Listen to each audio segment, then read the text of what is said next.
ഒരു ഭംഗിക്ക് കൊള്ളൂലേ? ഏ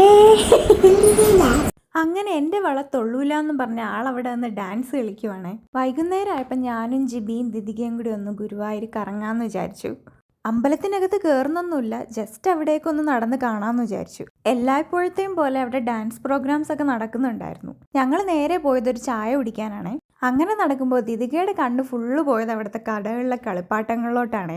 അങ്ങനെ കുഞ്ഞിന് 1-2 കളിപ്പാട്ടമൊക്കെ വാങ്ങിച്ചു കൊടുത്തു. അവളാണെങ്കിൽ ഇവിടെ ഫുള്ള് നടന്ന് കാണുവാണ്. ഒരു പരാതിയില്ല, അങ്ങോട്ടും ഇങ്ങോട്ടും ഓടിക്കളിച്ച് നല്ല രസമായിരുന്നു. എന്തായാലും കുറച്ച് കഴിഞ്ഞപ്പോൾ ഞങ്ങളിതേ കൊണ്ടുപോയി ആനയെ കാണിച്ചു കൊടുത്തു. ആൾക്ക് ഉത്സവം ആനയൊക്കെ വലിയ ഇഷ്ടമാണ്. ഞങ്ങൾ കുറച്ചു നേരം കറങ്ങിത്തിരിഞ്ഞ് നിന്നപ്പോഴേക്കും അമ്മ ദർശനം കഴിഞ്ഞ് വന്നിട്ടുണ്ടായിരുന്നു. ഗുരുവായൂരപ്പനെ പറ്റി പറയാൻ എൻ്റെ കയ്യിലും ഒരു കഥയുണ്ട്, എല്ലാവരെയും പോലെ തന്നെ. അത് ഞാൻ അടുത്ത വീഡിയോയിൽ പറയാവേ. നടന്ന് കാല് കഴിച്ചുകൊണ്ട് ഞങ്ങളിതേ ഈ സീറ്റിൽ കയറിയിരുന്നു. ആൾക്കാണെ അപ്പം തന്നെ കളിപ്പാട്ടം എല്ലാം പൊട്ടിച്ച് കാണണം. ഞാൻ പറഞ്ഞു പിന്നെ റൂമിൽ ചെന്നിട്ട് കാണിച്ചു തരാമെന്നൊക്കെ പറഞ്ഞ് അങ്ങനെ ഇരിക്കുവാണ്. ഇനി അങ്ങോട്ടുള്ള വീഡിയോ പിറ്റേ ദിവസത്തെയാണ്. അപ്പം ഞങ്ങൾ എന്തിനാ ഗുരുവായൂർ വന്നതെന്ന് നിങ്ങളുടെ അടുത്ത് പറഞ്ഞല്ലോ. ജിബിയുടെ മൂത്ത ചേട്ടൻ്റെ കുഞ്ഞുവാവയുടെ ചോറൂണിനാണ് ഞങ്ങൾ വന്നത്. ചോറൂണൊക്കെ ഭംഗിയായിട്ട് കഴിഞ്ഞു. അവിടെ ക്യാമറ കൊണ്ട് പോകാൻ പറ്റാത്തതുകൊണ്ട് ഞങ്ങൾക്ക് വീഡിയോസും ഫോട്ടോസും ഒന്നും എടുക്കാൻ പറ്റിയില്ല. തിരിച്ച് ഞങ്ങൾ വന്ദേ ഭാരതിലാണ് പോയത്. ദിദിക്കാണെങ്കിൽ സൂപ്പർ ഹാപ്പിയാണ്. കപ്പലണ്ടി മിഠായിയൊക്കെ കഴിച്ച് ഇങ്ങനെ ഇരിപ്പുണ്ട്.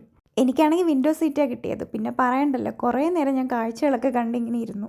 ഞാൻ ഈ ചിരിക്കുന്ന വേറൊന്നും കൊണ്ടല്ല, എൻ്റെ ഔട്ട്ഫിറ്റിന് ആ കുറി ചേരുന്നില്ല എന്ന് പറഞ്ഞ് എന്നെ കളിയായിക്കൊണ്ടിരിക്കുമായിരുന്നു. അപ്പോൾ എന്തായാലും അടുത്ത വീഡിയോയിൽ കാണാം. Bye bye.